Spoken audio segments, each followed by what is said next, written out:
Good morning ulit sa lahat. Bale, Friday po ngayon. Nandito na kami sa kitchen. Tapos na dito sa living area. Yan. Tapos na po to. At magkakaroon ulit tayo ng DIY dito. May design ko ito sa gitna. Bale, drop ceiling na cove po na may butas sa gitna. So, yun ang magiging design niya ito. Bale, pinapitikan na natin kay Darrell kanina. Nili-layout na.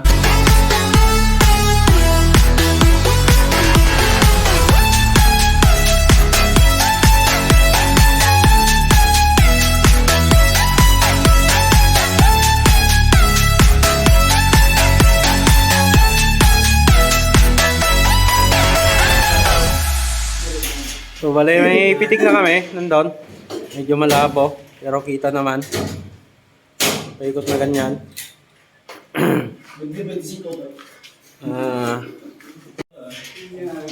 So, bale, sumobra itong carrying channel ng 4 na piraso.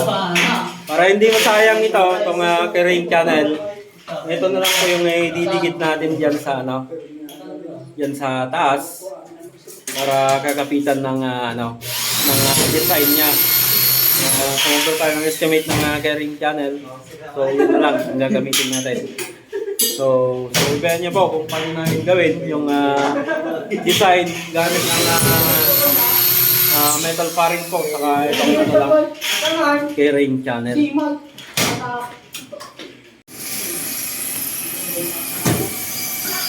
So bali dito, katulad ng sinabi ko kanina, pinagamit na lang natin yung carrying channel para hindi po masayang. Bale, dyan na lang po namin sasabit yung pinaka-design niya. Sumobra yung estimate ko ng 4 na piraso. Kaya, para hindi masayang, pwede namang gamitin. Dyan na natin kakabit.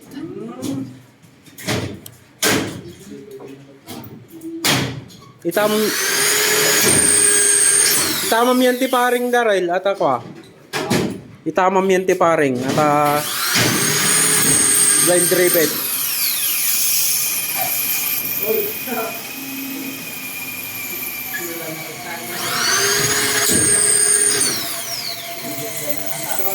Bale, drop ceiling po ito na cove. Pero may butas siya sa gitna. May ano sa doon, may cove light po.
So, bale, tapos na yung ano niya, yung installation ng fiberboard. Bale, gra-grind namin yan. Yung mga lumagpas, yung mga himulmol, ay ililiha din. Tapos lalagyan natin ng trellis dyan. U-type naman yung trellis niya. So sana patuloy yung subaybayan yung video para may bahaga namin yung paggawa namin ng trellis dito sa baba na U-type naman. Kung sa taas ay L-type na napakaraming nag-aaway na dun sa Facebook. So pinag-anoan natin. Dito naman U-type pero yung ibang paraan ng gamitin natin para mas mapadali yung trabaho. So bale tapos na ito na grind na saka naliha na. So may konting design ulit ito, trellis po ulit yung i-design namin dito. So abangan nyo po yung isa pang paraan natin. Lalo na pag U-type yung trellis. Yung pang madalas natin ginagamit pag U. Kung sa taas, sa mga nakasubaybay sa aming YouTube channel, sa taas po ang ginamit natin doon ay metal faring. Metal faring pa rin ang gagamitin natin dito pero ibang paraan naman. Basic na ito sa mga kasama nating installer. So sa mga baguhan at nais matuto, mga DIY na gustong magpa-design ng trellis, so abangan nyo po yung pamamaraan namin na isa pang pamamaraan, lalo na pag U-type para mas madali ang pagkabit. So tingnan natin. So bale na markahan na natin. Yun, meron na rin doon. Ipipitik natin. Yung guhit ko doon, saka guhit ko dito, pitik ang gagamitin natin para diretso, tuwid na tuwid. Maski doon. So bali ganito po yung paraan namin ng pag-layout ng trellis para diretso. Yung yan, magkatapat. Pipitik namin yan.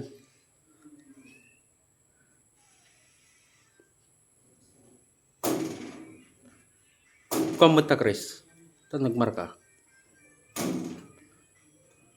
Yan. O sila sumarnaw. Guguhitan na lang natin pag ano.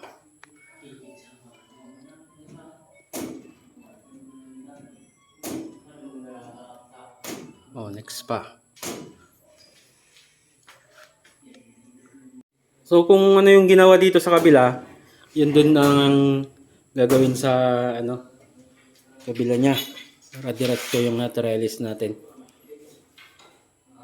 Yan, guhitan natin ng lapis yan mamaya para litaw. Skulahin din natin dyan para ano. Yan. At sa kabila pa. Para skulado.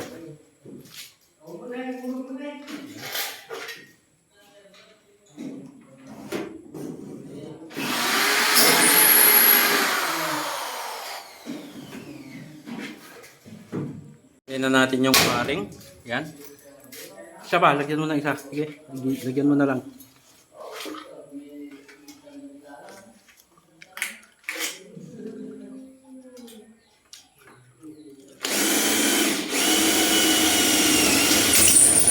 Yun.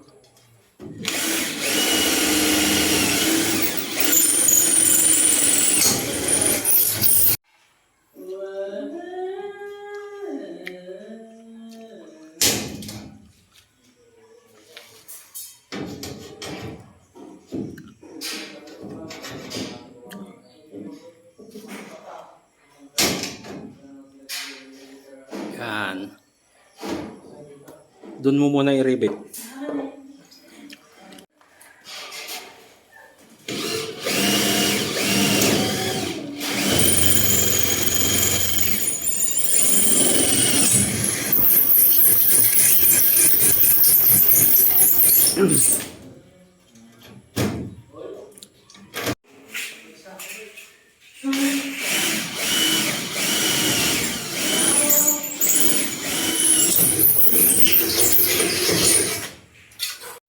So, yan po yung first step. Lalagyan natin lahat ng ginuhitan natin kanina, yung may pitik. Lalagyan natin lahat muna. I-frame natin yung bottom cord o yung faring niya sa loob. Subaybayan nyo po. Lalo na sa mga baguhan po.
So bale, sa pagtatakip naman sa side cover niya ay ganito lang Ito. Meron pang hindi nalagyan, video natin para makita niyo po naman. Yan Abangan niyo po at kung paano namin lagyan naman diyan sa ilalim niya. Ito ho. Hindi ko na nakakapit. Kasi kaya nakikot tayo. Ang kaya mga tumil-tumil na.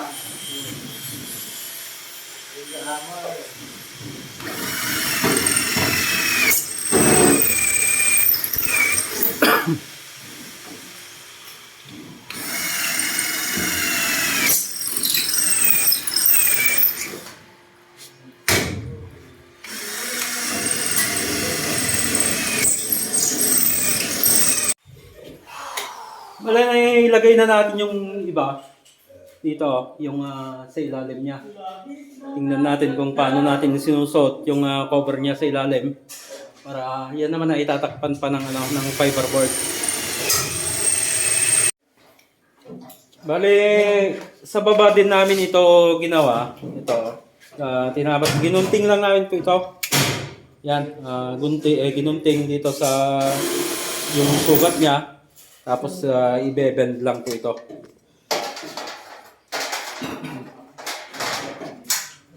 Yan, ibe-bend lang po na ganyan. Tapos isusuot na roon sa taas. Tingnan natin kung paano nila isinusuot. So, parang ganyan lang po. Susuot. Yun.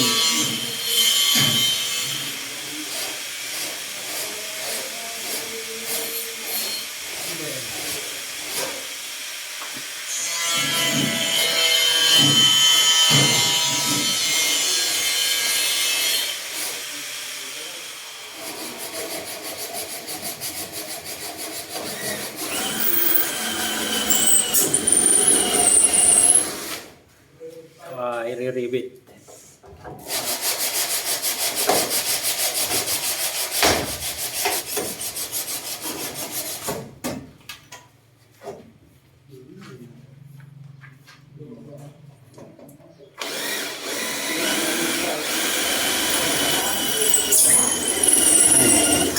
Kaya na ito.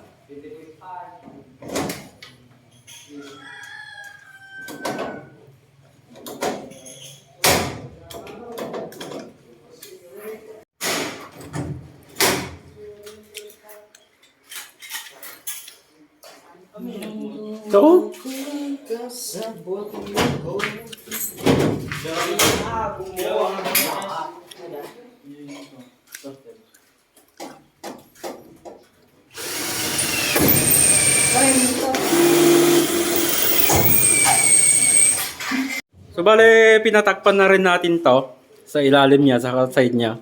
Siyempre naman, uunahin natin yung patayo bago yung ilalim niya. Para mas madali yung pag-grind natin sa mga himulmul niya o yung mga lumagpas. Gra-grind po namin yan para mas makinis tingnan at matanggal din rin yung mga himulmul. Yan o. Nakatato na siya. Konti na lang. Matatapos na. So, bale, tapos na ho ito.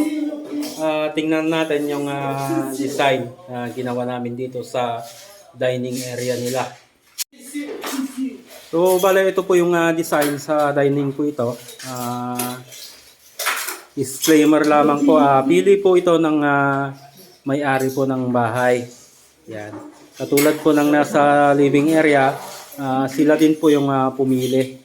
So, ito na po yung outcome ng ginawa nating design dito sa living area. Yan, may tig-tatlong trellis dito sa magkabilaan. Tig-dalawa naman dito sa mahaba niya sa kabila. Yan. So, yun po. Tapos na po ito. Sana po ay nakapagbigay na naman kami ng idea sa inyo. Nakapulot po kayo ng idea kung paano po kami gumawa ng design at saka yung magkabit ng trellis lalo na pag U-type na ganito. So, gaya po ng dati, lagi po tayong mag-ingat at God bless po sa ating lahat.